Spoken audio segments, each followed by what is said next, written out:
I'm Bill Furlong, and along with my colleague Dr. Mary Crossan, we co-host our podcast, Question of Character, where we answer all of your questions about the Ivy Leader Character Framework. We're delighted you can join us today. And remember, if this is your first exposure to leadership character, it might be useful for you to go back and listen to the first two episodes that we have. It's kind of like a Leader Character 101 A and B, if you will. And that will give you the basic foundations of the Ivy Leader Character Framework. And I think it'll make today's conversation easier to follow, and we think you'll get more out of it as a result. So now I'd like to introduce you to my co-host. She's a distinguished university professor at Western University, teaching at the Ivy Business School in London, Ontario, Canada.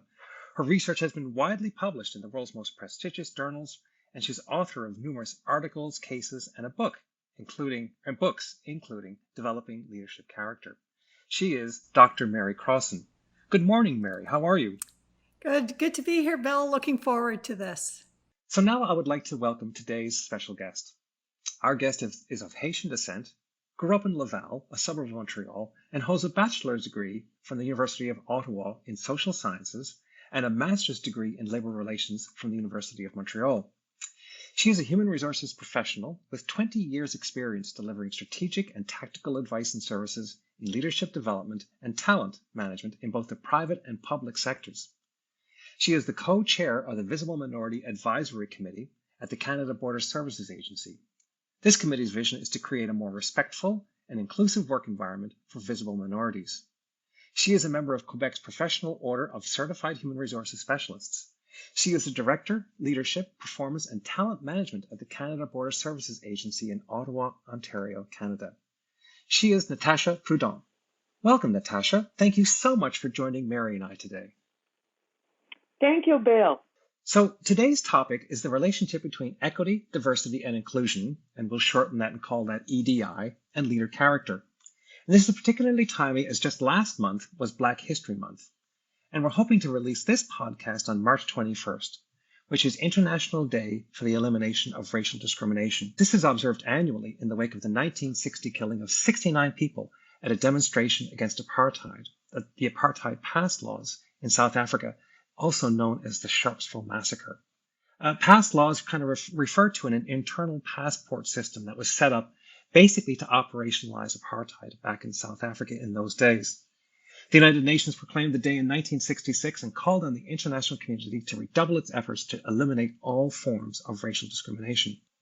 So today we'll start with Natasha recounting her introduction to leader character and how she is involved with it professionally. And then with Natasha's guidance, we'll discuss how leader character and EDI connect generally, and then more specifically, how they interact to create impact at both the individual and the organizational level. With Natasha, we will explore these relationships and how we can use leader character to better understand, meet, and overcome the challenges that arise. So first, Natasha, let's learn a little bit more about you and your journey with leader character. So maybe, Natasha, you can give us just a little bit of background. Thanks, Bill. In 2018, the president of the Canada Border Services Agency, CBSA, introduced leader character as an integral component of the agency's renewal agenda, which included a culture change initiative.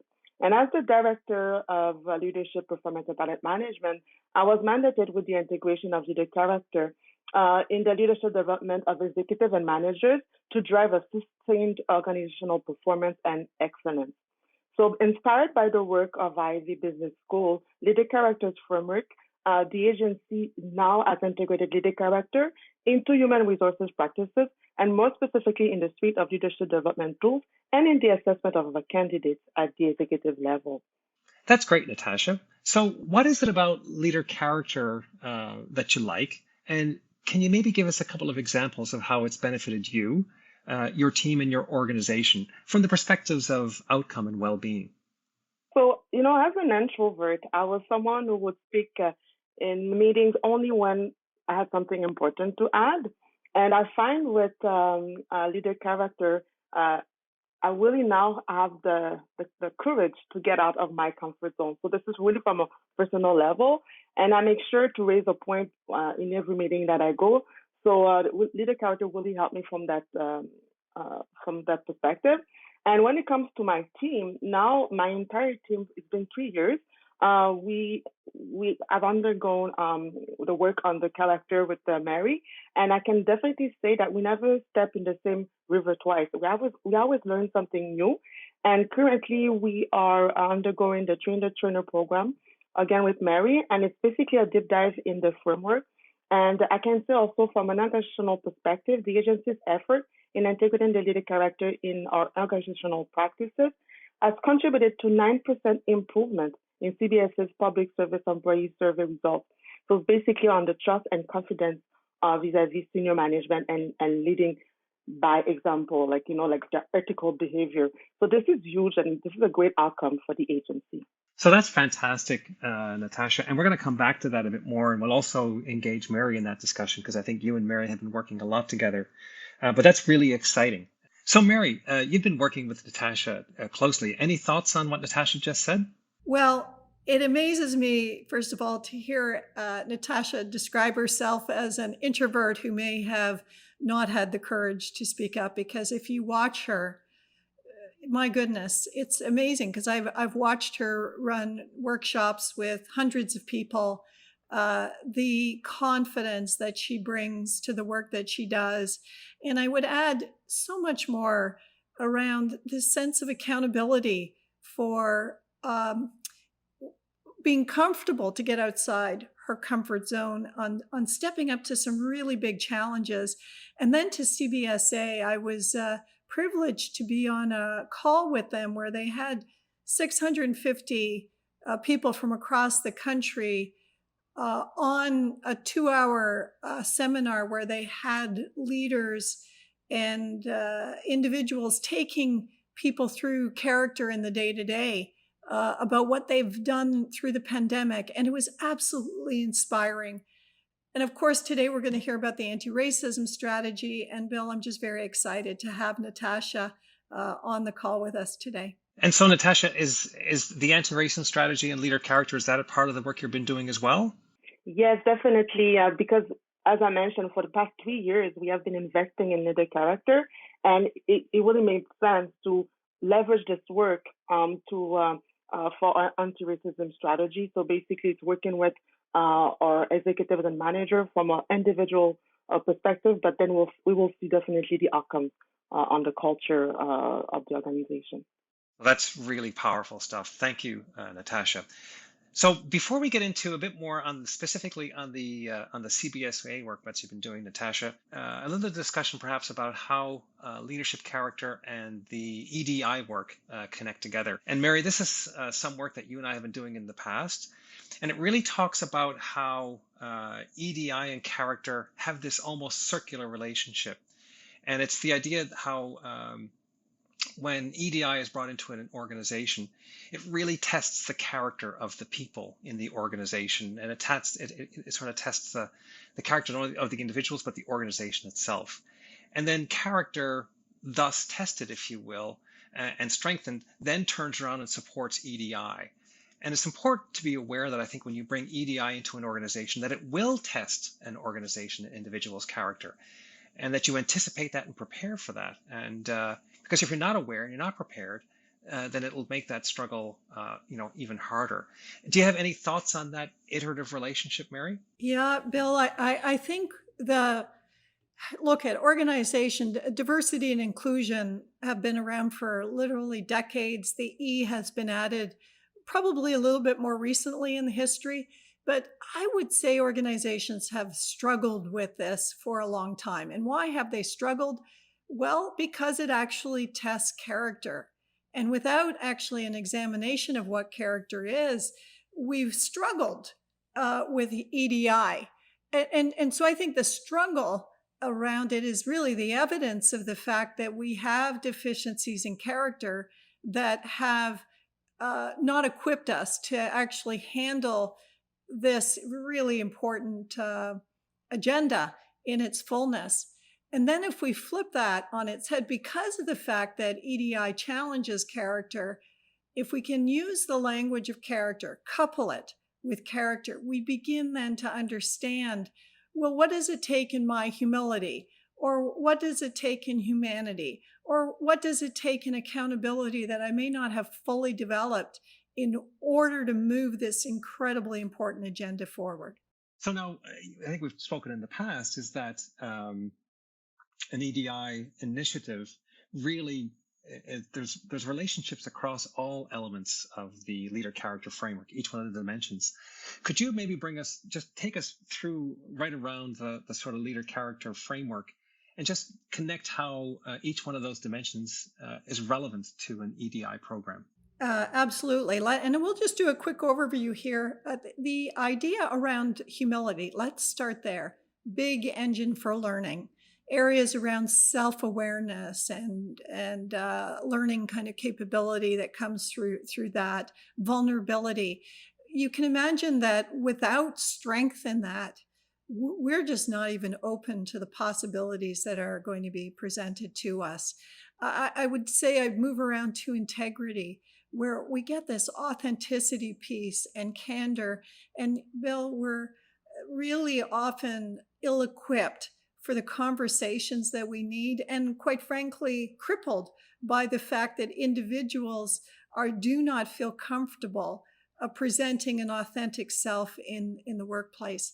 Then we push over to humanity and think about if we could begin to see people in the true individuality that they are, not just sort of the visible differences that may be in place, but really the depth of who they are, right? This would feed into those humility and integrity pieces of the puzzle.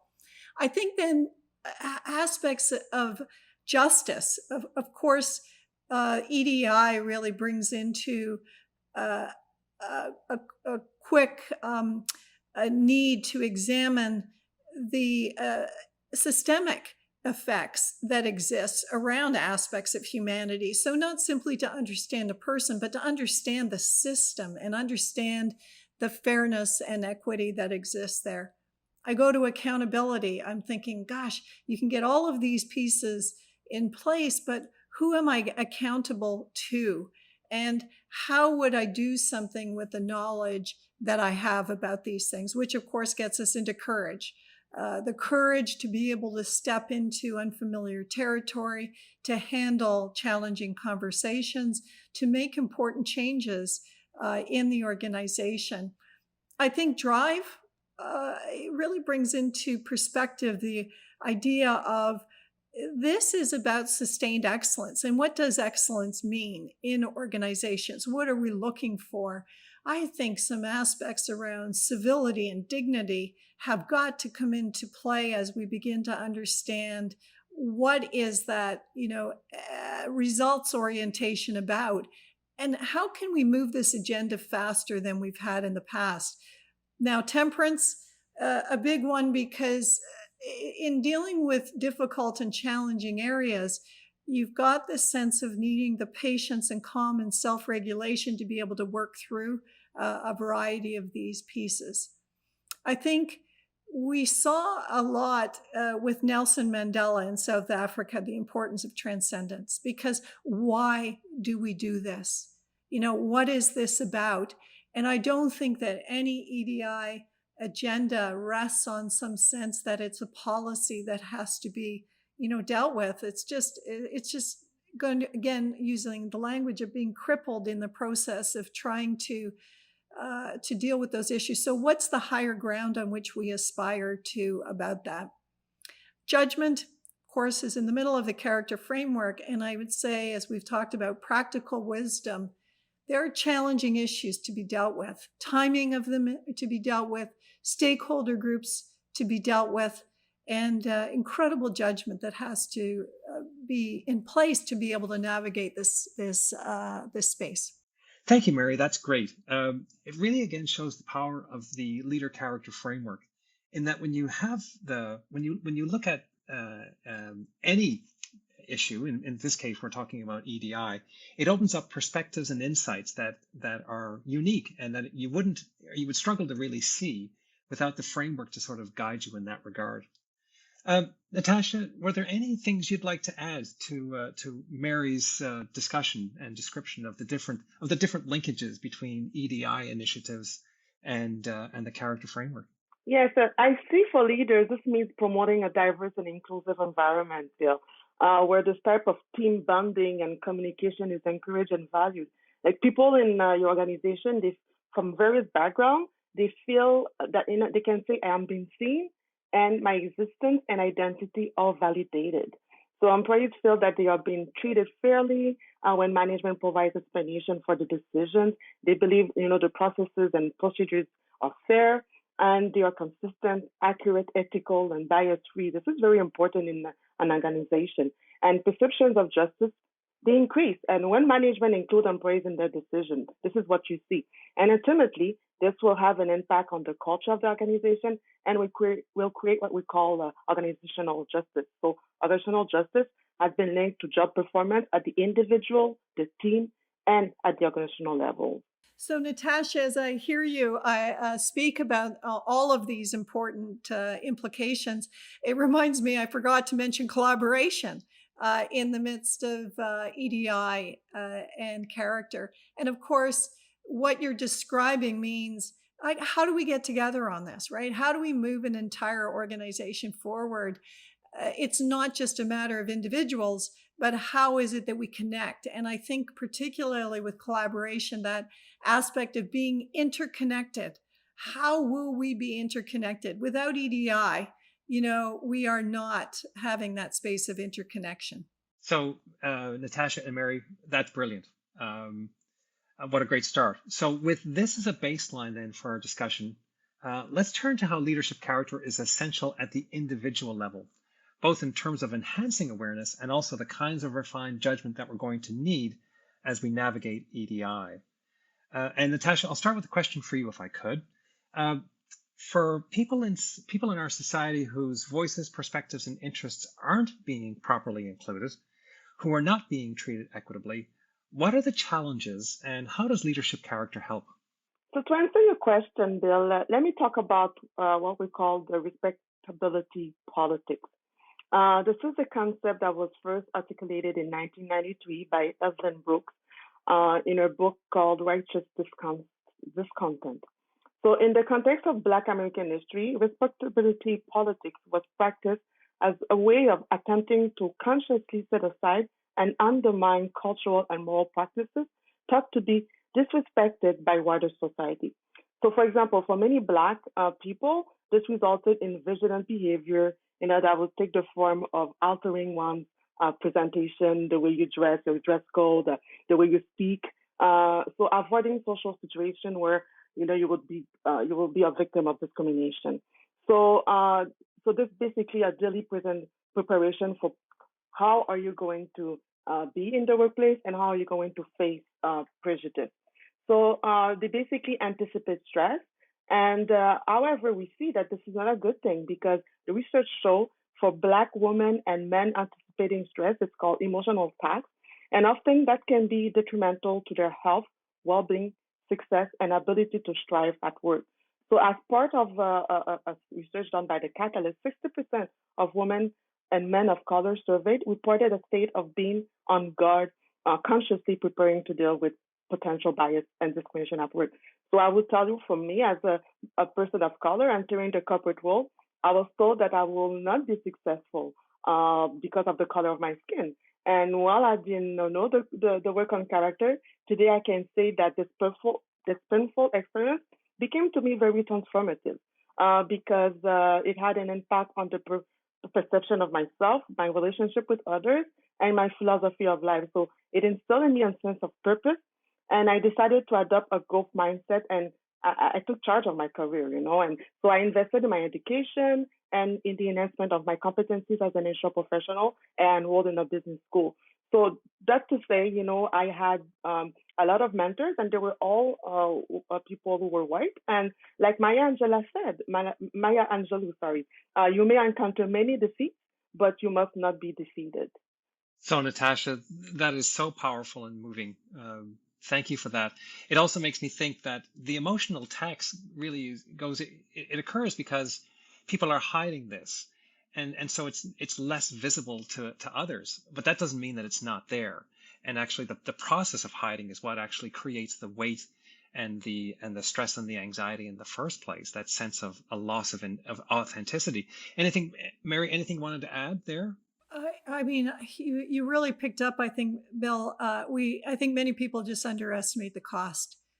Living daily, moment to moment, uh, armoring up around these kinds of issues. Number one. Number two, I really pick up on Natasha's point of mentoring, how tough it is to find people for any mode of diversity where we don't have in upper echelons people who are representing those groups to feel like you belong, like and then how important it is for people who have those kinds of positions is to equip themselves to be able to mentor in a way when there just is not enough mentors out there for people. Imagine that, Natasha, having to overcome, thankfully, with that growth mindset, this view that you're not going to get ahead.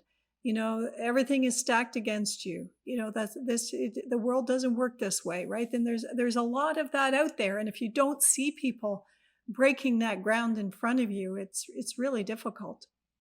Thank you, Mary. Natasha, back to you if I could. How do you think being aware and becoming skilled in using the leader character framework, it's different than other approaches maybe that you've seen? And where does leader character and how does leader character add value so that you can think about this differently? So leader character makes you see that when someone does not hit a ceiling in their careers, it's not because that they don't have the appropriate leader character, the leadership style. So for women and people of color, it's not about needing more gravitas, but it's about developing the strength of character they need to navigate the context that they are in the workplace. So in my experience, I must confess that in regards to what we called before the respectability politics, while I often was the only Black person in a mainly white environment, I felt that I was part of them because I adopted a way that was not very Black, I would say. But through my journey with character development, I can say, and by talking by other Black executives, I can be myself. I can bring my whole self, and I can wear braids, for example, going to work, something that I wouldn't do before. So, Natasha, that's fantastic. And the idea of how leader character can transform you to allow you to be that person, that you know who you are, and to feel comfortable bringing that person to all contexts must be an enormously liberating and freeing feeling. Mary, anything to add? Well, the point that Natasha makes, that it's not about style, it's a game changer. That is what robbed people of their authenticity, right? They were trying to be somebody else because they thought they had to have a style, look a particular way, sound a particular way. Sometimes the word is used, the phrase executive presence, and you need more executive presence about you. What we haven't understood is that strength of character is the executive presence. It isn't about having a look or a sound or an accent or not an accent. It is really what we do is we see and we witness people who have strength of character and competence. That is really the leadership that we're looking for. And Bill, I think it becomes liberating to people to understand that they can actually strengthen this aspect of character. In the same way Natasha talked about going to school and developing her competence around different things, you can say, I can take charge of this and I can be the best person I can be. And I will bring that not only to my professional life, but also to my personal life. To me, it's another example of how leadership character can inspire people to deal with all kinds of different challenges. Natasha, back to you. For people who have few barriers to equity and inclusivity, so maybe people, for example, who look like me, but who are supportive of EDI initiatives, how can leader character provide new insights and approaches to be an effective partner, ally, or change agent? Any thoughts there? Well, when you think of justice, for example, as a character dimension, so for a person to develop this character dimension, it will help them be more mindful of their privileges compared to others and how this influences their day-to-day activities. Let me give you a few examples. Let's consider simple life activities such as shopping in a store without the fear of being followed, or buying or renting a home in a neighborhood that you can afford without consideration for your race. So another example, let's think of the road. In popular culture and literature, we see the road being like a symbol of freedom, exploration, pursuit of what we call our dreams. But for Black Americans, the road has been a site of fear, potential violence, and even death.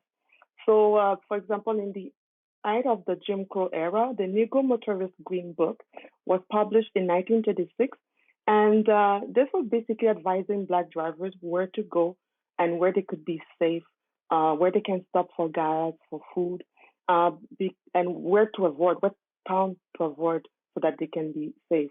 So today we hear accounts of violence when sometimes the police arrest some Black or Indigenous people. And in Canada, in the Canadian justice system, we hear that Black and people of color they are disproportionately impacted, right, when it comes to racial profiling and mistreatment. So this is very important to keep that in mind, and the privileges that you have. For example, you're talking, well, I'm a white person. Well, when you activate justice, to help you see that your privileges. Many people have never been asked or required to reflect on their own privileged status or in regards to racial identity. Doing so might feel uncomfortable. So as a result, they avoid conversation about race, privilege, and racism because they fear it will lead to feelings of anger, guilt, or discomfort. And some prefer saying, they say, I'm colorblind. But despite this good intention, this leaves them without the language to discuss race and examine their own bias. So color blindness, or maybe call it or color evasion, relies on the concept that race-based differences don't matter and ignores the realities of systemic racism. The tough conversations about race and racial inequality could test your character as a leader. These conversations could lead to the path toward common ground, mutual respect, and equity. This is about becoming more self-aware, like Mary was saying, and intentional by actively checking in individuals, you're educating yourself, and about what is the current climate in your organization, and having difficult conversation. Creating a safe space for marginalized groups is important, but it is also a journey. It doesn't happen overnight. Therefore, engaging in constant dialogue and holding yourself and your peers accountable is important. It is not a one-time discussion. Thank you, Natasha. I think that's very powerful, and I think listening to what you've said and reflecting on one's own experiences, I think has the power to fundamentally alter a person's basic perceptions on this particular issue. So, Natasha, your comments make me think about a story that I'd like to share with you. I was born and raised in Newfoundland, kind of on the edge of middle class. We didn't have much extra, really, in the way of material things. I never ever thought of myself as being privileged. And when I moved to go to school to London, Ontario, I had to go to the airport to pick up some clothes, actually, a suit to go to an event that I had shipped up earlier. I didn't have enough money at the time. I only had $10 in my pocket. I didn't have enough money to get a cab back and forth. So I ended up taking the bus and then having to walk the remainder of the distance to the airport terminal. And instead of walking the long way around on a very hot August day, I decided instead to scale about a 10-foot fence. Clearly, it was marked, you're not supposed to scale that fence, and crossing the inner airport field. And really didn't think twice about it. Came up to the fence. I thought to myself, I can save myself 15 minutes, 20 minutes by scaling the fence. Jumped over the fence and just started to walk. And shortly afterwards, also in the distance, noted an airport security coming my way, and thought, oh, wouldn't it be great if they were coming to give me a lift? And as I told the story years later, I always thought about that as being kind of funny. Anyway, so the airport security did indeed came over and they stopped me, and and at first it was a bit confrontational, and which almost in a way surprised me, and because I'm just walking across the field here, I'm not causing any problems, and he discovered that I was from Newfoundland, and he turns out he was from Nova Scotia. So instead of we then had a bit of a laugh over it. Like, what are you doing this for? Don't you know you're not supposed to do this kind of stuff? Come on, I'll give you a lift back to the terminal. I'll even call you a cab. Called me a cab. I got my clothes, my suit, and then went home and went on my way, and never really gave it a second thought. Maybe 6 or 8 months ago, I was contemplating this or thinking about this through the lens of EDI and white privilege and the privilege that I'd had. And again, I never grew up thinking I had privilege. But I then began to imagine, well, what happens perhaps if instead of being a white kid from Newfoundland, I was a black kid from somewhere else, and maybe my reaction would have been different. Instead of kind of, in my case, I was thinking, oh, maybe they can give me a lift. Maybe maybe I would have been quite nervous about seeing. Maybe I wouldn't have jumped the fence in the first place, but if I had, I might have been quite nervous about seeing something like that in airport security headed my way. And I don't know how it would have turned out differently, but it could easily have turned out differently. And had it turned out differently, now I'm going to miss the event I was supposed to go to. Now I might have to attend various kinds of court dates. Now I might have something on my record that I would have to disclose to employers or potential employers going forward in the future. So there's all kinds of ways that my life could have been vastly different. And instead of an amusing anecdote that I sort of now tell to people, it could have been something which could have been far worse and almost life-changing in a very negative way. So I sort of share that story as an idea of someone who grew up thinking they had no kind of privilege at all, to then reflecting on that incident and seeing that actually there's been plenty of times, this one included, where I might have been benefited by the idea of privilege and white privilege specifically. That has caused my life to have fewer obstacles and hurdles than other people did. Yeah, Bill, I would say that whole area of privilege that Natasha raised for us is such a critical one, because people don't really understand the nature of the privilege they have. And worse yet, research would tell us that those who have been successful, i.e. risen in organizations, deem their success to be of their own doing. They don't actually recognize all of the pieces that get put in place around why they might have had a leg up on somebody else, right? Or just as you described in your particular situation. And I even think about my own family. We, again, had nothing, right? Growing up, I say nothing, very little, with 9 kids in the family, living kind of paycheck to paycheck. But the piece that was really clear to me when I've done something like the Privilege Walk was, did you have more than 50 books in your house? And in my house, we had more than 50 books. My parents were very much, even though we had nothing, the education was really important to them. And so I grew up from a young age believing, right, that education was important. It was something I could do. It was something that was important in my family. It was something that was valued.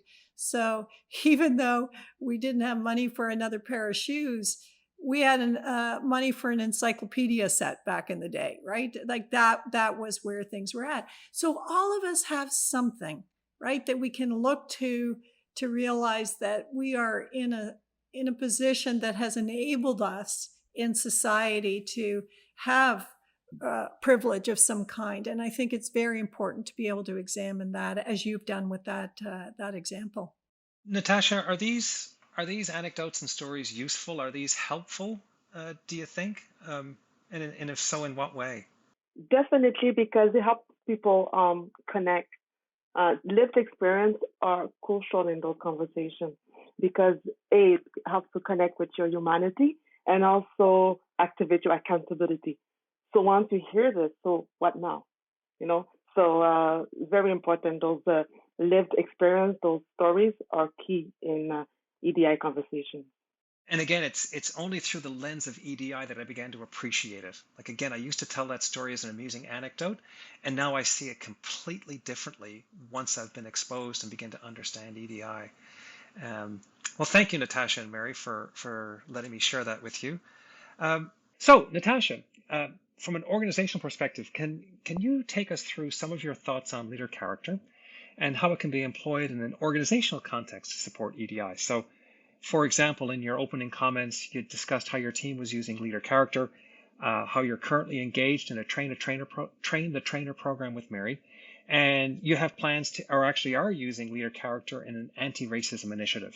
Thanks, Bill. Knowing that character determines how leaders see and interpret things and how they will react in different situations, the criteria they use to make decisions, and how those decisions are implemented, leader character is an integral part of the CBSA anti-racism strategy. The strategy's vision goes as follows. Everyone at the CBSA works in an environment that is free of harassment, violence, and discrimination, where every person, regardless of race, ethnicity, culture, or religious belief, is valued and treated with dignity and respect. So leader character is essential in achieving this desired outcome, the desired outcome of the strategy. It will help us identify the barriers at the individual level that we know have an impact at the systemic and structural level. So let's take, for example, unconscious biases.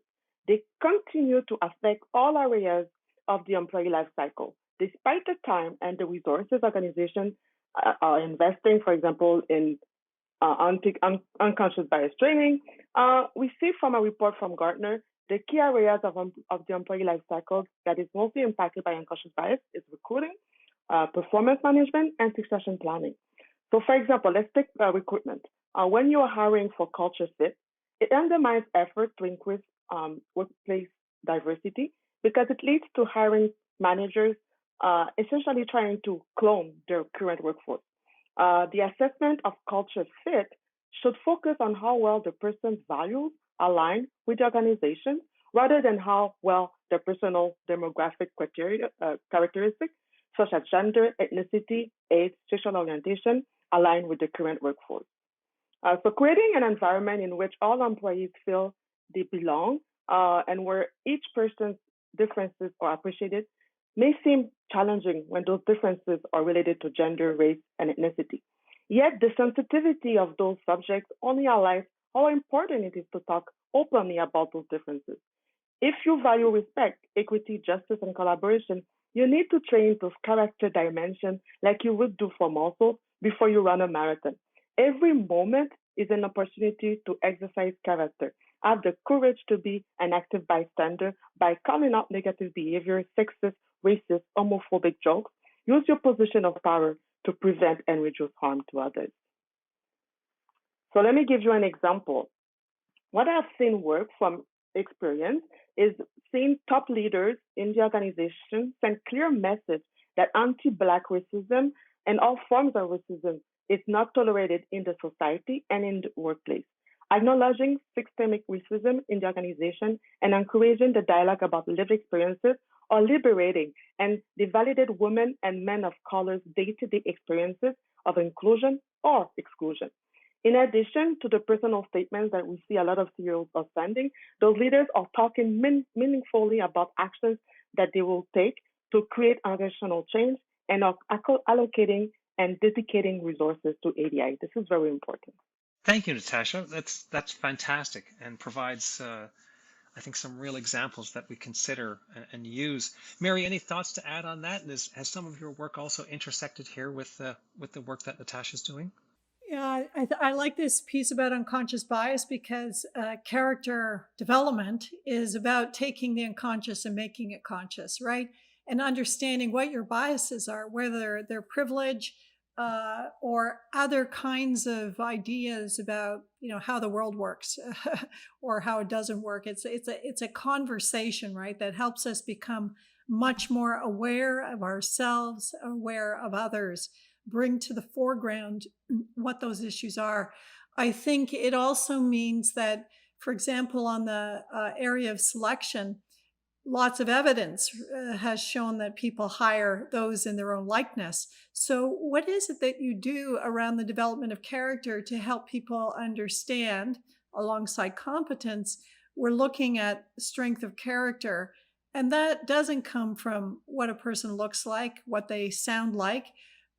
It comes from lived experiences where we would all expect that somebody who has likely been marginalized in society is a person actually who has had developed great judgment to navigate that space. It's a person who has become aware of privileges, right? They have a sense of justice. Their sense of humanity and humility and courage, etc., in many ways is one that has been tested and developed. So it's interesting, even on the selection side of things, we start to legitimize conversations about who people are, why they are that way, and I think creates a more level playing field for those that have been marginalized. So thank you, Mary. That's really very helpful. And I think, Natasha, going back to this, and Mary, you've already picked up on it, is the idea of implicit biases. And maybe, Natasha, maybe a little bit more on that, about how implicit biases operate in this, the EDI frame and the framework, and how can leader character help? We see that these biases can result in a lack of neutrality and fairness in decision making. For example, like Mary said, in hiring decisions. And it manifests also sometimes as a microaggression. They are comments and inappropriate things that people would do. For example, like trying to touch a Black person's hair, for example. So humility will help you self-reflect, to be more aware about yourself and others. Think about your own privileges, like we discussed before, and challenge your own assumptions. By activating, for example, collaboration, you will embark on a journey of perspective taking. You will actively listen to others to understand their perspective, increase your exposure to people with different backgrounds also. Think of the judgment, for example, that you need to adopt rational thinking, conscious, deliberate, and effortful. So rather than being only intuitive and unconscious, you will make intentional decision, things that you will think about. So justice is needed to adopt an inclusive mindset as well, and outlook when developing, renewing, and updating your policies and your people management practices. So let me give you the example of a paper I've read in the Harvard Business Review by Robin Ely and David A. Thomas.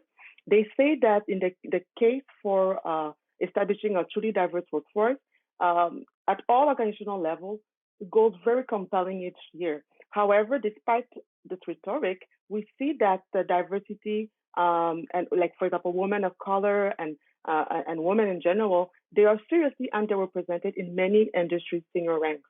There needs to be critical modification to the business case. We need to reject the notion that it's only about maximizing shareholder returns, right? So we need to embrace a broader vision of success that encompasses learning, innovation, creativity, treating people with equity and dignity. What matters is not only increasing the demographic within an organization, but it's also about whether we are willing to reshape the power structure. Leaders will benefit from diversity if leaders create a psychological work safety within their workplace. They combat systems of discrimination, embrace employees from different identity groups, and make culture differences a resource for learning and improving organizational effectiveness. That's fantastic.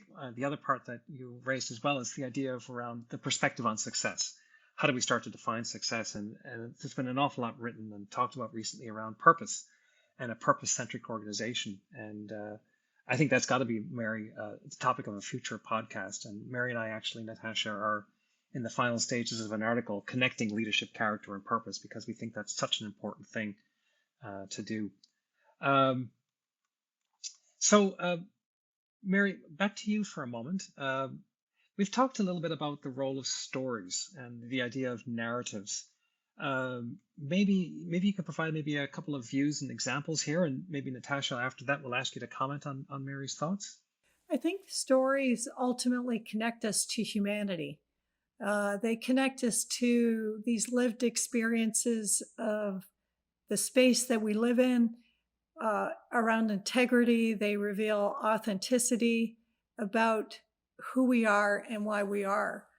I think when it comes to conversations that we have, particularly in the space of EDI, being able to have authentic conversations, have the vulnerability that we need, the trust in those conversations becomes important, and it ultimately plays out in the connective tissue of stories. The other thing about stories is that's what we remember. And I worry a lot because organizations often, the language of organizations is the business case or the policy or the mandate or a few words, values that are there, but there's no connective tissue in that. And so having the story becomes important. The other thing about the story is that for all of us to meet each other where we're at, I'm a story, like I'm a walking story. Who I am is my, decades of life that have created that being of who I am. We're having a conversation here, but we're all a mix of stories, right? And and so to actually have conversations that go to some depth, we being able to reach back into those stories and help people understand who we are, and why we might have the point of view that we have. An example then concrete about that is to Natasha's point about moving beyond shareholder value. Bill, to your point about purpose. Well, the story about that, if we just use those words shareholder value and purpose, we don't get to the essence of why all that really matters. So the story, let's say I might tell about that, is my experience in life watching people not be the best at who they are. I get to see that all the time, right? In the educational setting, people wanting and striving for greater well-being for themselves and often disappointing themselves, or they move into organizations where I see it an awful lot, people not flourishing. And the simple point to me is if people could flourish in life and in organizations, the well-being and sustained excellence of those organizations would go off the charts, right? In terms of what we aspire. Things like shareholder value or those other kind of, mechanisms of performance, we would surpass them enormously because we're only working at, maybe at best 50% of the capacity of our organizations. And I go to Natasha's point about dignity. And in my life, what has that meant? I could go on and on and on, right, about the stories in my life about what that word of dignity means to me. But that's where we need to go, right? To go beyond these little bullet points or sound bites to get to the full meaning. And I think storytelling is going to be an important facet and legitimize it in organizations for sure. Right. I think people, if they truly understood the value and the power of stories, we would hear a lot more from them. Natasha, your thoughts on this? Yes, I couldn't agree more with Mary. The importance of the stories and getting the people of color, indigenous, the women involved in the solution. We know that it reminds me of the mantra, nothing about us without us. So it's basically a mantra that was introduced in 1980 by the disability rights groups and from Southern Africa.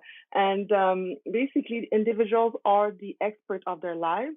And it is therefore fundamental that policy development must include the voices and the full participation of those people when we develop, for example, the anti-racism strategies, a task force of individuals who are racialized, from indigenous backgrounds. So it's very important to involve them.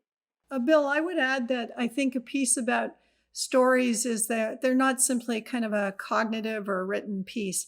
There's this sort of affect, a felt emotion in this. And Natasha, I want to return to what CBSA did in that magnificent forum of 2 hours, which was about storytelling. And it was riveting because you had people's felt sense of what they were experiencing. And Bill, I think we connect on that channel. We know something, but we also feel something. And that's something in organizations we're not giving enough credence to because we almost strip emotion out of our writing and policymaking, et cetera. And it really is learning and development needs that system operating. The next place I'd like to go, if I could, a little bit is around the idea of political correctness. We hear a lot about that lately. And maybe some thoughts, is it can political correctness get in the way of effective communication, and can it actually erect barriers that turn out at the end of the day not to be helpful? Mary, any thoughts there? Well, it's a really serious issue for organizations because I think the reaction for a lot of people around EDI is recoiling to a space where they simply think all I have to do is become politically correct. Like I do not need to change myself in any way. I don't have to change my way of thinking, my way of being, except I'm now going to be politically correct. I can't say these words, do these things. Uh, and that just totally undermines the agenda. So I think we want to be able to understand that probably and very well may be the people's first reaction. How do we go beyond that? It isn't about being politically correct. And I think the development of character allows us this potential to dig into humility and humanity and courage and accountability and collaboration in a way that's really meaningful to individuals, and hopefully bypass the minefield of political correctness along the way. Otherwise, I actually don't know how you do this without character in the mix, because it is a minefield that you will hit for sure.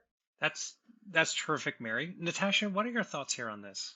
Yeah, I see this at play often where, for example, a woman who's an associate, she wants to be a partner in a firm, but she would like to seek executive coaching, but she worries that she's going to be perceived as, okay, well, we know it, the woman cannot be a partner, so they don't have what it takes. So, that it really creates, she cannot engage in those conversations. That I find that those rules are basically a barrier to those rich conversation and in creating relationship. And basically with the character within our organization, we're using it to help managers hold compassionate and authentic conversations with their employees. You don't need to fear having a performance conversation with an employee of racialized background.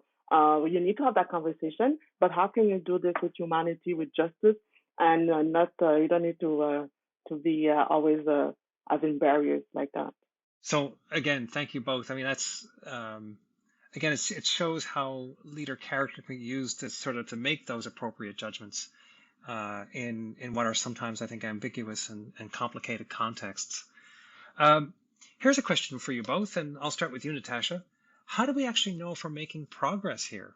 Very important question. So from an individual level, I see that the number of haha moments is a great indicator of that we are making progress. Often we expect that in the role of a CEO or a deputy in the public service, they need to advance workplace diversity and inclusion. But I think it's more significant and impactful when you see at the individual level, at the employee level, people are having haha moments because these will increase awareness and learning and are critical to moving organization forward. So in addition to inviting managers and employees to sign personal statements on equity and diversity and inclusion, while organizations need to create those opportunities for more haha moments. And we discuss a lot about conversations, while in conversation, in storytelling, these are important to create those haha moments. So from an organizational level, you need good data and clear and measurable targets at all levels. And especially when you think about management and executive level, what's your representation? And disaggregated data generate a better understanding of the experiences and the representation of all equity-seeking groups. Bottom line, you want to know if people in your organization are treated with respect and dignity.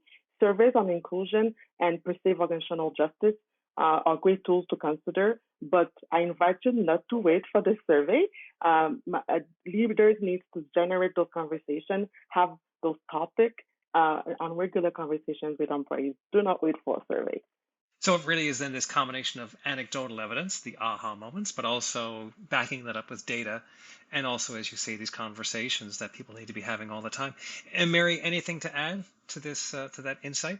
Sure. As you know, Bill, with the Virtuosity app, one of the big things we want to look at is the connection and data. And what you might want to think about is that the development of character will lead to performance outcomes, right? The kinds of things that Natasha is talking about. So at one end of the chain, it's a little bit like going to the gym and exercising. If you go to the gym every day and exercise, you're going to get stronger, and that's going to lead to all sorts of healthy benefits. You will lead to well-being, and if, let's say, you're playing a sport, perhaps how you play that. So number one, we can actually look at what people do on a daily basis, and we can actually track the development of character around that as we link it to performance outcomes. So that's the big chain. But in between, what would I be looking for in organizations? The atomic particle of these massive shifts in organizations on the culture front, on EDI, is the nature of conversations. Conversations that weren't had before that are being had now. The quality of the conversation shifting, right, with how people address each other. So things like dignity and civility that we've talked about, these are things that would become apparent day in and day out. And then I think, as Natasha's talked about, where those conversations are not what we aspire or what we expect them to be, how quickly are we learning and trying to understand what has gone off the rails? I think that we begin to see how does that also start to affect the policies that may be in place, the practices that we begin to look at that may actually be holding us back from having the quality of conversations that we looking for. So we get this kind of nice iterative relationship between my development of character, the quality of conversations, the organizational practices that are in place. Natasha talked about psychological safety. Well, psychological safety in the midst of that it's around who we are, for sure, as leaders, that I can be vulnerable and authentic and have that conversation and not be penalized about it. But it's equally important to ensure that the practices of the organization are privileging a certain way going forward. And I think, to Natasha's point about this, renewed kind of awareness of these kinds of things that we're tripping over. The more of these that you can find, the better. As an example, one of the areas in selection that I'm sure organizations are finding when they begin to elevate character alongside competence is that they've overweighted some dimensions of character and underweighted others. So overweighting things like drive and accountability, kind of that results orientation, and underweighting things like humanity and humility that are incredibly important to be able to have effective leadership. And when you begin to see that, you change your practices, you change your way of operating. These are all the day-to-day shifts that are going to occur to get to those other big metrics that we're all interested in. So thank you, Natasha and Mary. I'd like to now move over a little bit and start talking about core beliefs and how they can be helpful in this particular discussion. I'm kind of going back a little bit for earlier. We talked about, I think you'd mentioned it too, is Natasha's reference to her earlier comment around a growth mindset. In other words, the idea that someone had told Natasha that she couldn't do it because of the color of her skin. And she actually used that to transform herself. And that's the evidence of a growth mindset, which is a core belief. Any other core beliefs here that we might want to be reassessing? I mean, I'll start with you, Mary, and maybe you could quickly define core beliefs for our audience, but then also maybe talk about it. And then Natasha, back to you. Core beliefs are pretty interesting, as we talked about in a prior episode, right? That there are scripts that are playing in the background. Often we're not even aware of them. We have core beliefs about trust. We can have core beliefs about fairness, how the world operates. So core beliefs about ourselves, others, and how the world operates. So those are those scripts that are going on. that piece that we picked up is sometimes they coalesce around two big paradigms, the fixed mindset versus the growth mindset. So I can have a set of core beliefs that kind of keep me in place, and a set of core beliefs, as Natasha talked about, that are about you can grow and develop. And so what we have talked about in prior episodes is that strength of character or developing character would help people shift from the fixed mindset and those core beliefs that could be really dysfunctional for them to that growth mindset and more a set of functional core beliefs. The piece that I worry about when it comes to EDI is a specific, first of all, a fixed mindset is really problematic, right? Because then we don't have any basis really for learning, thinking about our own growth or development or that of the organization. So we've got to really start to think about that possibility. A core belief that I see quite a bit with executives that gets permeated, it's back to my success is all self-created. So people just have to toughen up and just pull themselves up by the bootstraps. I was successful. I did this. People will often refer to the difficulty in their lives. So, Bill, you and I even talking about our prior story, both of us talking about, not coming from strong socioeconomic backgrounds. People who are homeless are thinking, what are we talking about here, right? It is. So you really want to understand that basis of privilege. None of us have got to where we are on our own, and we are privileged beyond measure. And so a core belief that we start to begin to understand around things like humility and integrity and justice and humanity comes to terms with, in our stories, who we are, why we are, what are the stories we're telling ourselves around core beliefs.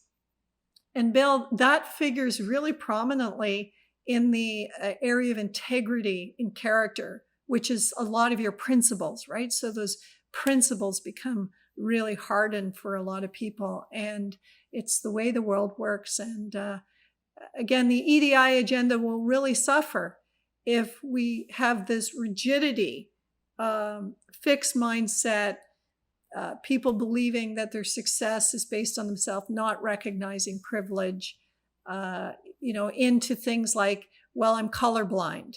But have they really understood what that means? And, do they really understand the systemic racism that exists and why it exists? So those would be important pieces for me to begin to think about on core beliefs and character. Thank you, Mary. I just love that. Natasha, what are your thoughts here?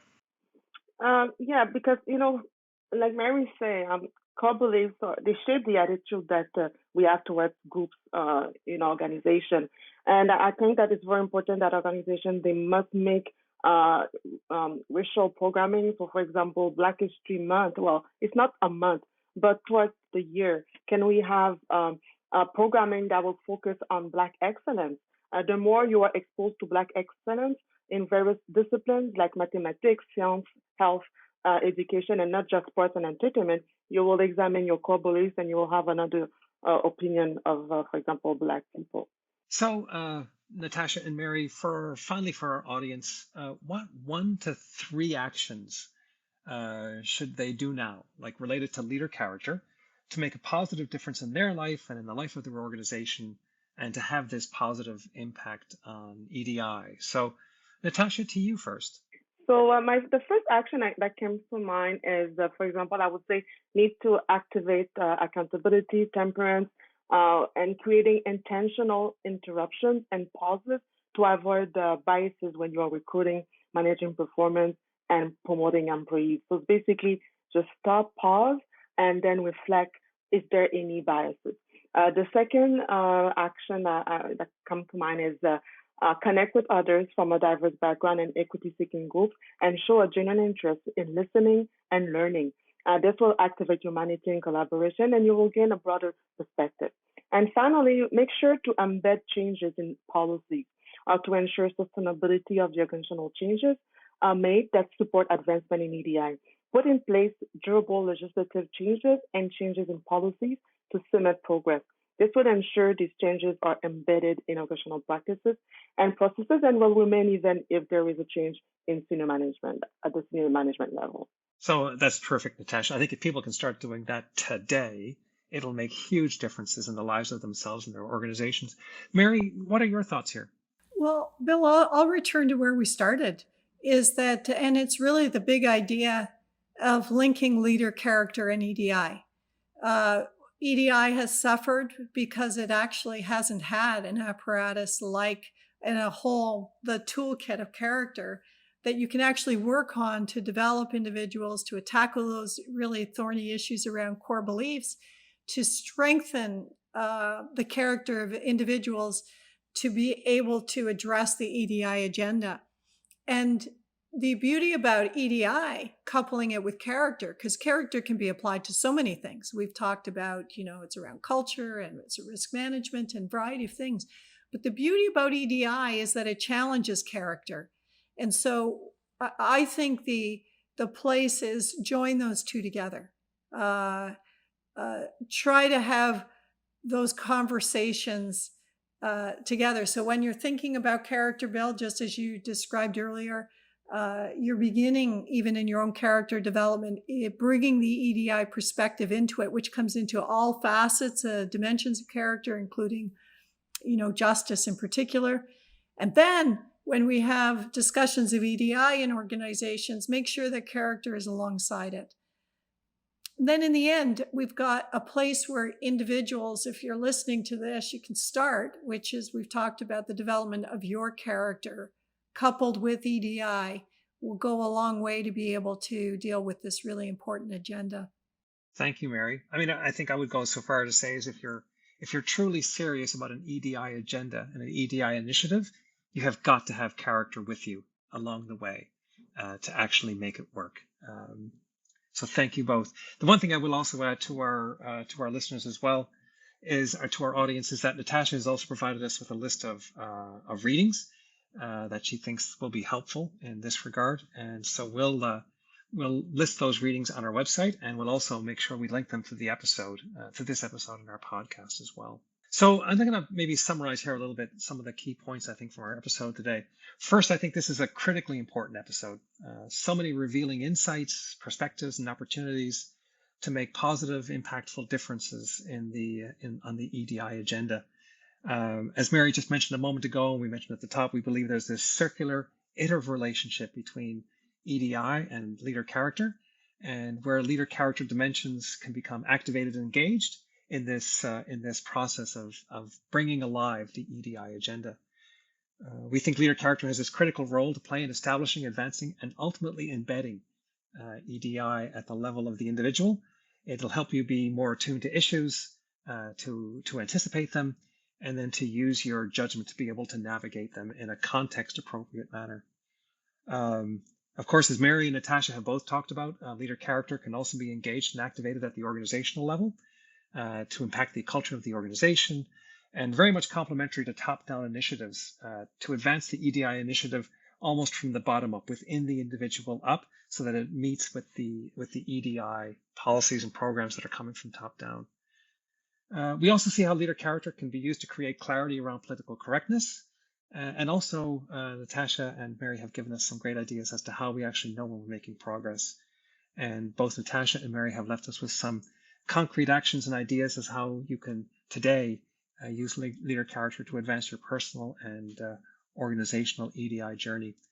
Again, I think it's another example of the leader character framework being used in a critically important initiative to bring insight and guidance, and then the tools and resources that are necessary to make progress on these initiatives. And this initiative is so critically important to individuals, their organizations, and I think society as a whole.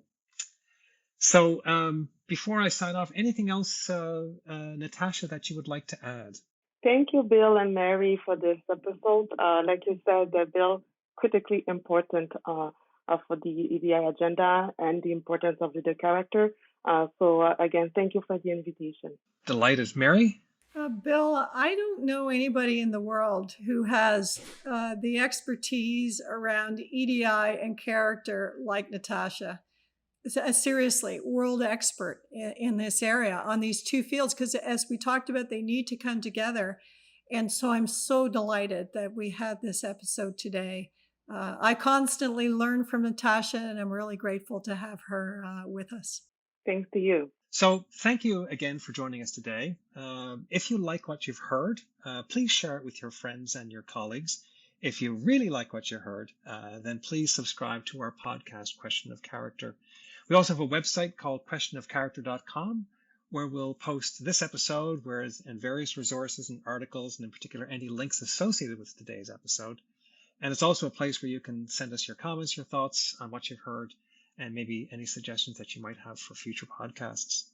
I will also post links to the Ian Inatowicz Institute for Leadership at the Ivy Business School, where there are even more resources, articles, and information about the Ivy Leader Character Framework. So it's time to say goodbye. So Natasha? Goodbye. Until next time. Thank you, everyone. Bye-bye.